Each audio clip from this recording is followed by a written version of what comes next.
mengenalkan mencintai dulu terhadap apa yang dia ingin baca nih, yaitu Al-Qur'an. Jadi dicintai, dikenalkan apa sih Al-Qur'an. Terus nggak paham nih cara membacanya, berarti kan tanya dengan orang yang belajar ya. Iya, belajar dengan orang yang amal apa saja tentu ada kendala. Betul. Ya, apalagi Al-Qur'an, tentu banyak syaiton-syaiton yang tidak senang nih kepada orang-orang yang menghafal Al-Qur'an.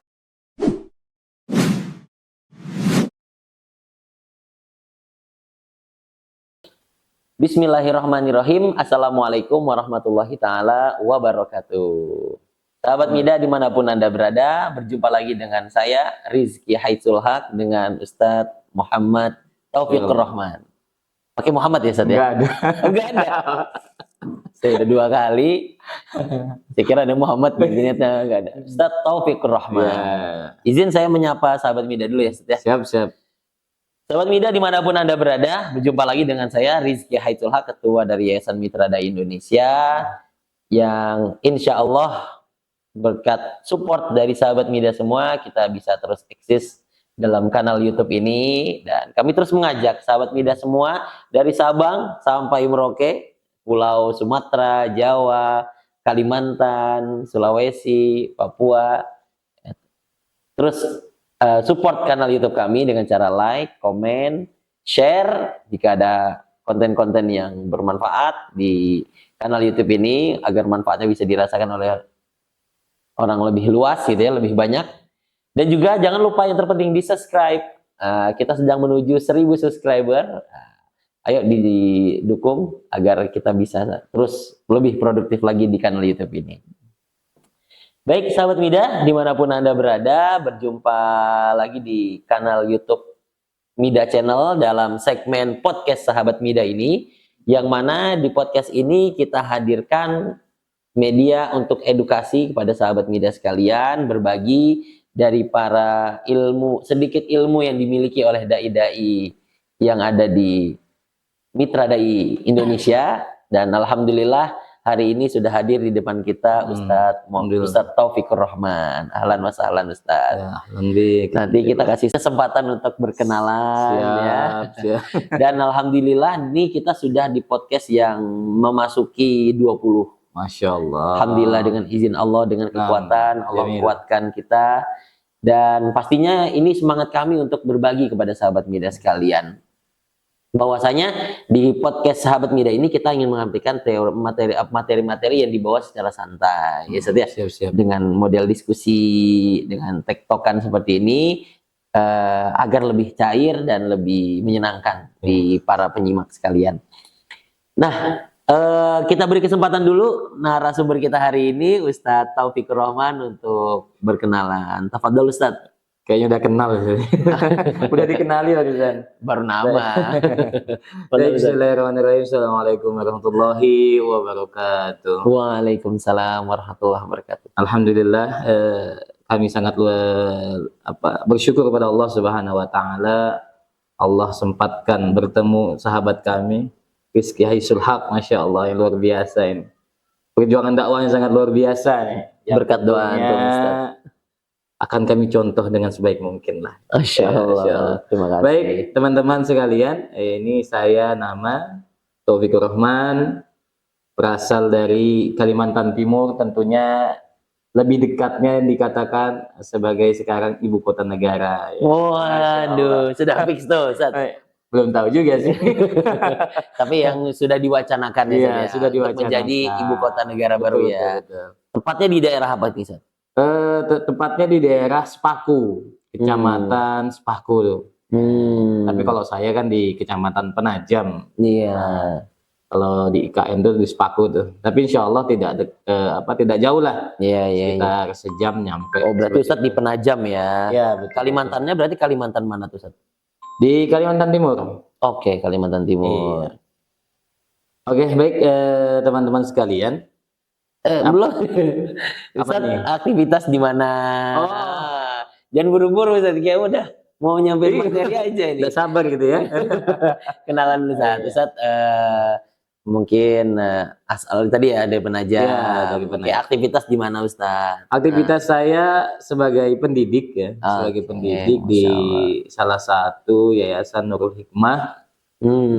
Insya Allah saya di lembaga SMPIT dan juga sebagai pengasuhan santri di Pondok Pesantren Nurul Hikmah di Masya Allah. Penajam. Ya, seperti Pengasuhan itu. santri. Mungkin Iya. boleh sedikit dijelaskan pengasuhan santri itu fungsinya Ya, apa? pengasuhan santri itu salah satunya kalau di umum itu salah satu seperti kesiswaan lah istilahnya. Kesiswaan. Ya, kesiswaan kalau sekolah umum ya. Nah, seperti kalau di pondok sebagai pengasuhan santri. Kalau tadi Al-Hikmah ya, apa? Nurul Hikmah. Nurul Hikmah. Iya. Itu pondok ya, Ustaz ya? Iya. Di situ ada pondoknya, ada sekolah formalnya juga ada. Oh, Masya Allah. Iya. Iya. Jadi teman-teman, siapa tahu ada yang mau. Iya, boleh. Yang mau pindah ke IKN silakan nanti mampir ke tempat kita. Katanya itu salah satu sekolah yang IT tadi ya, Ustaz ya? Iya. Jadi salah satu sekolah ya di kalau di PPU ya, di Penajam ini salah satu sekolah yang terbaik lah kalau di sekolah di daerah Penajam Pasir Utara. Ya insya Allah tentunya dengan doa-doa antum semua bisa terjadi hal-hal yang kita amin. Sudah berkeluarga saat? Alhamdulillah sudah berkeluarga. Sudah dikaruniai berapa? Sudah dikaruniai satu anak, alhamdulillah, laki-laki ya. Alhamdulillah. Iya, mudah-mudahan nanti bisa memperjuangkan atau melanjutkan estafet pendakwahan ya. Masya Allah. Alhamdulillah. Pendidikan, nah mungkin boleh sedikit kenalan. Oke, untuk pendidikan saya kemarin kalau pendidikan SD ya di daerah Pasir, tetangganya Penajam Pasir Utara, Kabupaten Pasir. SMP di Pasir. Kalau untuk SMA mondoknya di Samarinda, di Muhammad, terus di Aliyah sekolahnya. Nah lanjut alhamdulillah nih ketemu dengan saudara kita Rizky Aisyulhaq. Jadi melanjutkan pendidikan S1 di Mahat Alian Waimi. Masya Allah. Banyak yang kami dapatkan di sini. Sangat ilmu-ilmu yang luar biasa, dosen-dosen yang mumtaz, yang sangat luar biasa bisa memberikan ilmu-ilmu dan wawasan yang banyak sekali gitu untuk kita semua yang dapat kita amalkan di masyarakat. Masya Allah. Seperti itulah. Khair. Jazakallahu khairan Ustaz Taufik. Masya Allah. Baik, tadi kita sudah berkenalan dengan Ustadz Taufikur Rahman, Ustadz.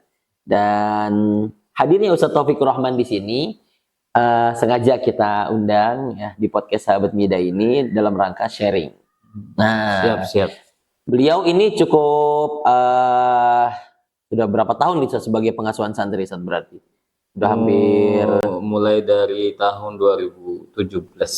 Artinya aktivitasnya selalu berhubungan dengan santri ya, betul. Dan santri itu pasti aktivitasnya banyak ya, Ustaz ya. Ada aktivitas ekstrakurikuler, belajar formal, ada juga mungkin hafalan Quran. Nah, dengan berkecimpungnya beliau dalam kegiatan santri ini, kita pengen bahas nih di dalam segmen ini apa sih yang menjadi kelebihan ketika seorang peserta didik atau kita semuanya ya, tidak hanya santri atau siswa atau mahasiswa gitu saja, tapi kita semua ketika benar-benar menghadirkan pola hidup yang Qurani, atau mungkin aktivitas kita itu intens dengan Al-Quran nih, sebagaimana yang dialami oleh Ustadz Taufik untuk membersamai anak-anak tadi. Apa sih yang menjadi nilai tambah? Apa sih yang menjadi nilai plus bagi kita-kita yang menghadirkan habit untuk dekat dengan Al-Quran, Zat? Nah, itu kita akan dengar nih pemaparannya langsung dari Ustadz Taufikur Rahman. Untuk tidak memperpanjang waktu, kami persilahkan kepada Ustadz. Tadi kita santai aja, Ustadz. Kalau mau haus nanti boleh sambil minum ya. Iya. Kalau nanti ada hal-hal yang perlu saya tekankan, Kita tektokan aja santai. Siap. Ya. Baik, Ustadz, waktu dan tempat kami persilahkan, tafadhol. Baik, bismillahirrahmanirrahim. Jadi terkait dengan Al-Quran, tentu pondok dimanapun ya tentunya ada yang istilahnya ada Al-Qurannya lah di dalam. Tentunya seperti itu. Apalagi sekolah-sekolah atau dunia pendidikan yang berbasis agama itu tentunya pasti ada namanya Al-Quran ya. Oke. Nah, Walaupun pasti, mungkin cuma tajwid gitu iya, ya. betul. Walaupun cuma tajwid lah istilahnya, ataupun walaupun hanya hafalan juz amma lah istilahnya. Betul. Nah, pasti ada. Nah, karena Al-Quran ini sangat luar biasa manfaatnya bagi kita ini sebagai umat muslim ya, apalagi bagi orang-orang yang betul-betul cinta dengan Al-Quran ini banyak sekali tentunya keutamaannya, manfaat yang besar dan sebagainya, dan tentu nanti banyak juga kemuliaan-kemuliaan yang diberikan oleh Allah kepada kita. Nah, jadi teman-teman, yang pernah saya pelajari, yang juga pernah saya sampaikan kepada masyarakat pada umumnya ya, di kalangan penajam ya, penajam pasir utara, bahwasanya dan memang Al-Quran ini tentu banyak memberikan kemuliaan-kemuliaan terhadap seseorang bagi orang-orang yang mencintainya. Apalagi juga yang disebutkan oleh Nabi kita Muhammad SAW, bahwasanya Rasulullah SAW juga mengatakan, barang siapa yang menyibukkan dirinya bersama Al-Quran untuk berzikir kepada Allah dan meminta kepada Allah, maka Allah akan memberikan kemuliaan yang lebih daripada orang-orang yang meminta kepada Allah. Nah, contoh nih, salah satu santri kami yang saat ini kan saya membawa santri nih ke Ma'had Al-Yan Nuaimi nih. Masya Allah. Iya, Masya Allah ya. Jadi hadirnya beliau ke sini nih untuk membersamai santri ya Ustaz ya. Iya, betul-betul. Okay. Nah, salah satunya yang saya rasakan keutamaan Al-Quran itu terhadap adalah santri kami ya, salah satu santri kami. Beliau ini kalau kita perhatikan, yaitu adalah betul-betul juga cinta dengan Al-Quran. Dengan niatnya kami tanya, bagaimana? Apa yang ingin Ananda inginkan? Ustadz, saya ingin meneruskan hafalan saya, minta request atau tempat yang terbaik katanya, seperti itu. Nah, tapi saya nggak punya biaya. Nah, seperti itu. Nah, yang beliau kata, saya bilang, insya Allah kalau kamu antum itu bersama dengan Al-Quran, Allah akan memberikan kemudahan-kemudahan sesuai dengan keinginan kita yang baik. Ternyata, Masya Allah, tentunya banyak ada lembaga-lembaga yang baik, yang sangat luar biasa, memberikan aspirasi yang sangat luar biasa kepada anak-anak yang ingin menuntut ilmu dan bersama dengan Al-Quran. Ini salah satu santri kami, yaitu ini atas nama Aldrian dan Andika, ini salah satu santri yang memang betul-betul cinta dengan Al-Quran, ingin meneruskan dakwah, ingin meneruskan hafalannya menjadi yang terbaik daripada yang baik gitu kan ya, memungkinkan hafalannya. Nah, tadi datanglah Allah memberikan kemudahan untuk mencapai yang diinginkannya. Nah, salah satunya adalah ada lembaga-lembaga baik yang memberikan beasiswa. Nah, ini salah satu kemuliaan yang tanpa kita sadari ya, Ustaz ya. Betul, siap. Ini kemuliaan yang tidak dapat kita sadari. Ternyata Allah berikan bagi orang-orang yang betul-betul membersamai dengan Al-Quran. Cinta, berzikir, ingat kepada Allah, tentunya itu juga dengan bersama Al-Quran. Nah, ini yang luar biasa, ternyata kemuliaan-kemuliaan yang secara tidak langsung itu akan datang kepada kita. Kalau memang kita betul-betul hari demi hari kita itu bersama dengan Al-Quran, maka kebaikan-kebaikan akan datang dari Allah Subhanahu wa Ta'ala.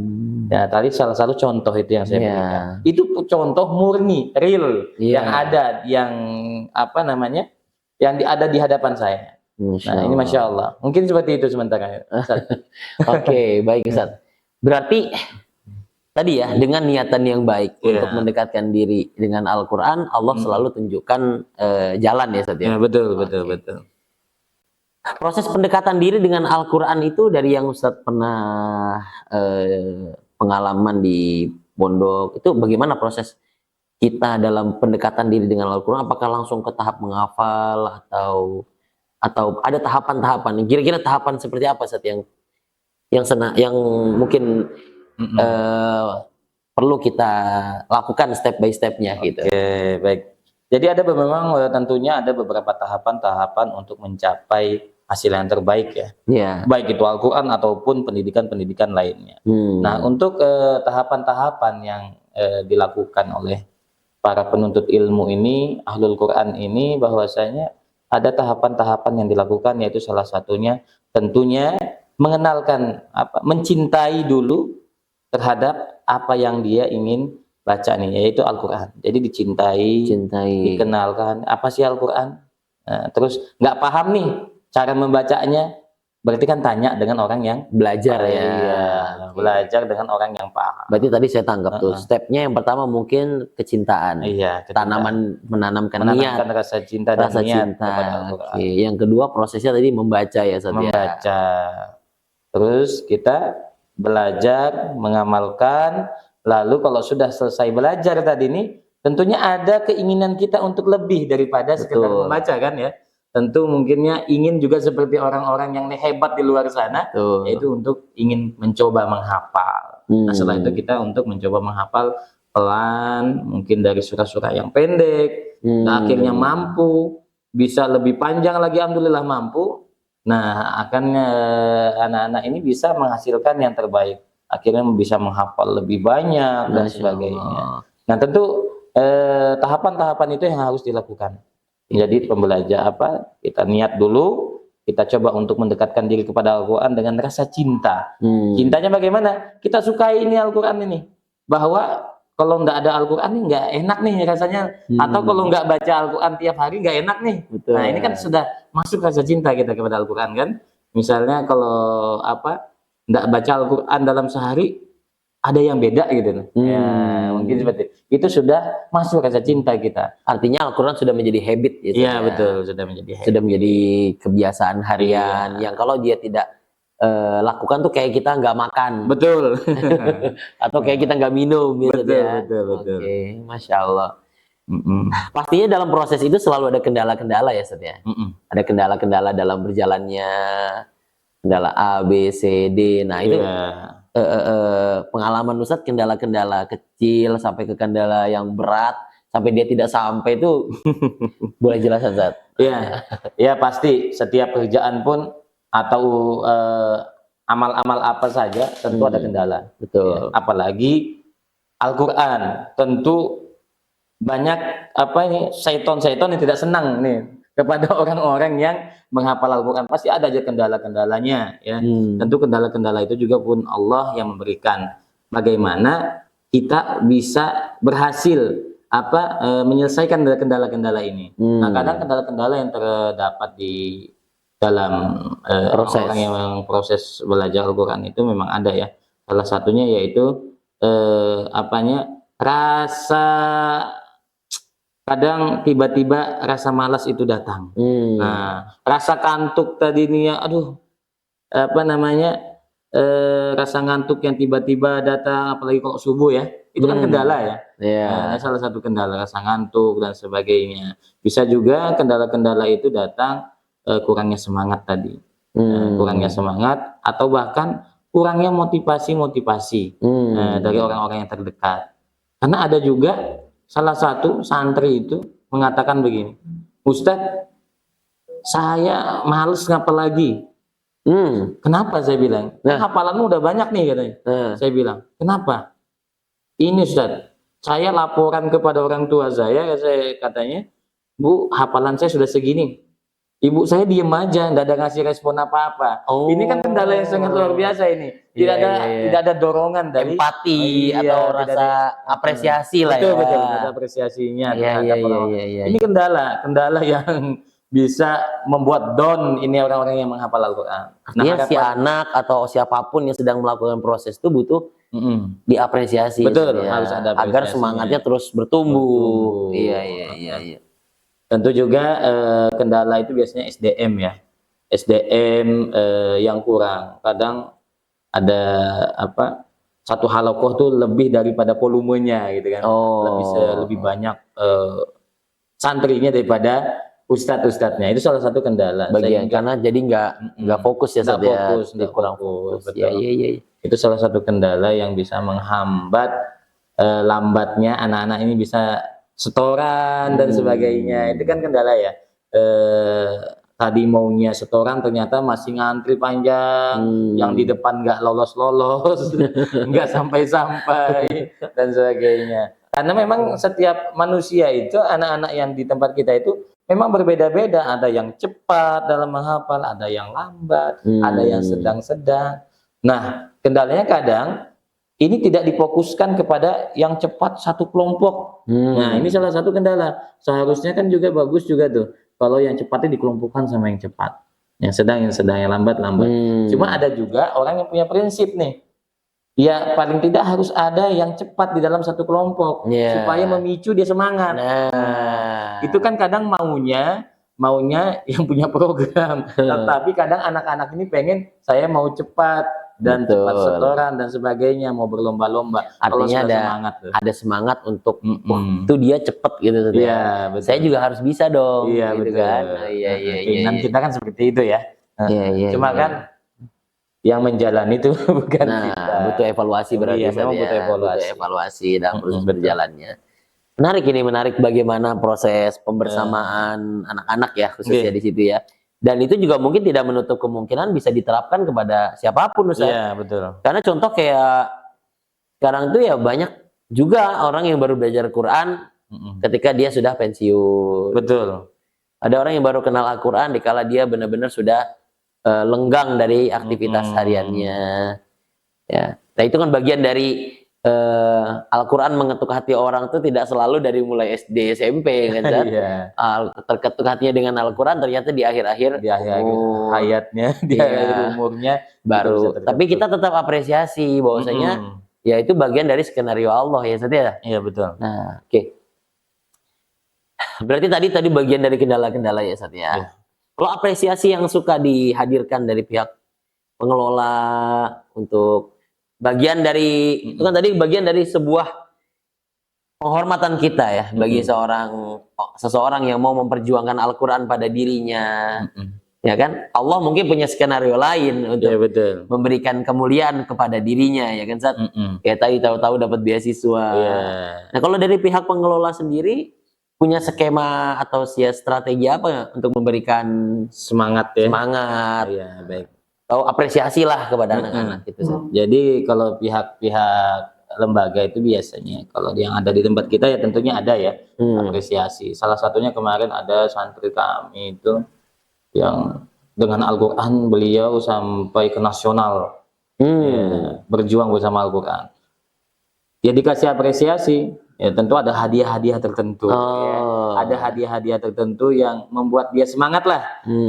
Salah satunya tadi hadiah seperti beasiswa dan juga hadiah-hadiah yang kayak cenderamata yang kiranya membuat senang santri ini senang orang-orang yang berjuang dengan Al-Quran. Ya kita tidak bisa menutup mata dengan hal-hal yang seperti materi. Kadang santri juga butuh uang gitu ya. Betul. Iya, butuh jajan dan sebagainya. Dan itu disampaikan oleh para ulama itu kan. Betul. Jadi kita juga sebagai orang-orang yang punya lembaga tentang Al-Quran harus juga memikirkan itu. Paling tidak kita berikan apresiasi seperti itu sejumlah materi kepada anak-anak tersebut. Apapun lah ya itu bisa berbuat bentuk materi atau tadi seperti piagam, sertifikat dan sebagainya. Iya. Jangan sampai kayak tadi ada orang tua yang minim apresiasi buat anaknya. Nah itu mungkin itu juga jadi PR ya buat visi lembaga bagaimana caranya agar problem ini tidak menjadikan anak itu malah males gitu ya Ustaz ya. Berkelanjutan lah. Nah, tapi biasanya kan dari sekolah itu ada agenda-agenda parenting gitu Ustaz ya biasanya. Dan juga ada agenda-agenda parenting biasanya. Intinya untuk meluruskan visi misi pondok atau sekolah dengan si orang tua gitu. Dan juga biasanya kita untuk mengenalkan Al-Quran itu dengan wisuda yang bisa di live-kan secara umum seperti itu. Itu salah satu untuk penguatan dari segi hafalan mereka adanya. Artinya hafalannya atau setorannya bisa disimak secara live gitu ya. Itu biasanya seperti itu. Memang udah banyak sekarang yang simaan ya. 2 juz, 3 juz, Masya Allah. Dan itu diterapkan juga ya Ustaz ya? Diterapkan juga hal seperti itu. Oke Ustaz. Ustaz Taufik, ini kita mau bahas tentang segmen yang memang di situ jamaahnya tuh kategorinya orang yang baru selepas tugas mengabdi negara setelah pensiun atau memang sudah tidak ada aktivitas lain selain mengaji. Nah, itu ada nggak Ustaz pengalaman Ustaz dalam pengelolaan lembaga yang memanage di umur itu Ustaz? Kalau di Penajam Pasir Utara sendiri sih ada, tetapi bukan di lembaga kami, tapi mereka ada lembaga lain, memang yang menangani bagi orang-orang berusia lanjut ya, atau yang sudah lepas dari tugas-tugas mereka atau yang sudah pensiun lah istilahnya. Itu ada yang lembaga lain yang menangani atau mengelola bagi orang-orang yang ingin belajar Al-Quran. Jadi memang alhamdulillah kalau saya perhatikan tuh lumayan. Lumayan. Tapi dalam satu yayasan ya? Satu yayasan tapi beda lembaga atau beda lembaga? Iya, beda yayasan. Beda yayasan. Iya, lembaga orang lain. Oh gitu. Iya, karena salah satu ada memang beberapa orang yang saya kenal yang ikut. Oke. Mereka cerita sehingga saya tahu. Oh ternyata memang saya tanya seperti itu di sana memang kebanyakan orang-orang yang sudah usia lanjut, yang sudah tidak memiliki istilahnya pekerjaan tetap. Iya. Ya. Masya Allah. Dan bagaimana tuh tata kelolanya untuk cara mengedukasinya di taraf jenjang yang memang sudah dewasa seperti itu, Ustaz? Kalau yang saya ketahui ya, yang satu itu memang mereka memiliki metode sih, ada metodenya memang. Jadi ada beberapa tahapan-tahapan yang dari tahapan 1 nanti akhirnya sampai tahapan 4. Itu ada tahapan-tahapan yang harus dilewati para yang ingin belajar ini. Jadi kalau dari notabene-nya dia ini memang tidak paham sama sekali dalam Al-Quran, tidak ngerti cara membaca huruf hijaiyah, maka dia dari tahapan pertama. Nanti akhirnya sampai dia bisa. Itu seperti itu sih saya lihat kelola-kelola. Memang ada tim juga yang mengetes seperti itu. Ada tim-tim yang ada tim-tim yang memberikan ujian-ujian kepada orang-orang tersebut, tapi bukan guru yang sedang dia belajar. Nanti ada orang lain yang ngetes. Ini layak nggak untuk naik? Ya, seperti itu. Gitu. Seperti itu sih yang saya perhatikan. Iya. Artinya memang ada concern juga di sana ya. Betul, nanti dibuatkan jenjang, step by stepnya. Orang yang belum tahu sama sekali dari awal. Betul. Sudah ini berarti langsung ke jenjang yang tinggi gitu, Ustaz ya. Masya Allah. Memang itu sekarang banyak, Ustaz, rumah-rumah Quran seperti itu ya di sini, dan itu juga saya pernah terlaksana ya. Dan memang di banyak rumah Quran seperti itu berjalannya. Iya, alhamdulillah. Khair, Ustaz. Dan ini kita yakini juga sebagaimana tema kita hari ini bagian dari kemuliaan Al-Quran. Tentu. Ketika ada hadir niatan yang kuat dalam diri untuk belajar Al-Quran, pasti Allah akan tunjukkan terus jalan-jalannya, Ustaz ya. Betul. Alhamdulillah. Baik, Ustaz.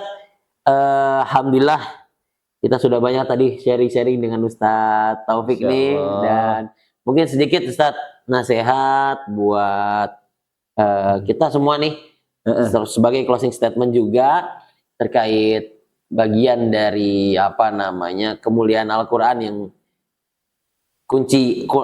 bagian dari kemuliaan, mendapatkan kemuliaan itu adalah kuncinya Al-Quran tadi, Ustaz ya. Betul. Dan Allah akan tunjukkan jalannya. Motivasi buat kita saat untuk bisa lebih semangat lagi mendekatkan diri kita dengan Al-Quran. Baik, dalam hadis Rasulullah sallallahu alaihi wasallam, Abi Sa'id radhiyallahu anhu qala Rasulullah sallallahu alaihi wasallam yaqulu Rabbu tabaraka wa ta'ala man saghalahul Qur'an an zikri. Jadi hadis Nabi ini bahwasanya mengatakan barang siapa yang menyibukkan dirinya bersama Al-Qur'an untuk berzikir kepada Allah Subhanahu wa taala, maka Allah akan memberikan kemuliaan. Nah, baik teman-teman yang dirahmati Allah, jadi memang tidak boleh ragu ya untuk belajar Al-Quran. Insya Allah dengan kita belajar dengan Al-Quran, mendekatkan diri kepada Al-Quran, Allah pun akan dekat kepada kita. Tentu kemuliaan-kemuliaan akan juga banyak yang Allah berikan kepada kita. Mungkin seperti itu, Ustaz. Masya Allah. Jazakallah khairan, Ustaz Taufik, atas waktunya, kesempatannya hadir di kanal YouTube kita jauh-jauh dari PPU ya, Penajam Pasir Utara, Kalimantan Timur. Calon ibu kota negara Nusantara. Masya Allah. Siap hadir ya, bergabung.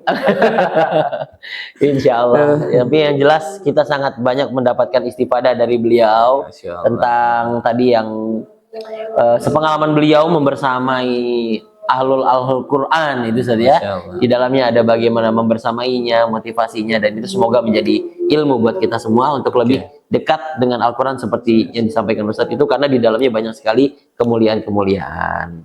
Dengan ini mungkin kita cukupkan dulu segmen kita kali ini. Kita ucapkan terima kasih banyak yang pertama untuk Ustadz Taufik atas waktunya, kesempatannya untuk berkenan mampir di kanal YouTube kita. Dan juga kita ucapkan terima kasih banyak kepada sahabat media sekalian. Jangan lupa support terus kanal YouTube ini, Zat. Ya, dengan cara apa, Zat? Share, komen, dan subscribe. Nah, itu yang penting sekali karena itu merupakan bagian untuk mengembangkan kanal YouTube ini. Ya, siap. Saya Rizky Haitsul Haq, Ketua dari Yayasan Mitra Dai Indonesia. Mohon maaf apabila ada tutur kata atau penyampaian kami yang kurang berkenan, dan juga bersama Ustadz Taufikur Rahman kita pamit undur diri. Hadanallahu wa iyyakum ajmain. Wassalamualaikum warahmatullahi wabarakatuh. Waalaikumsalam.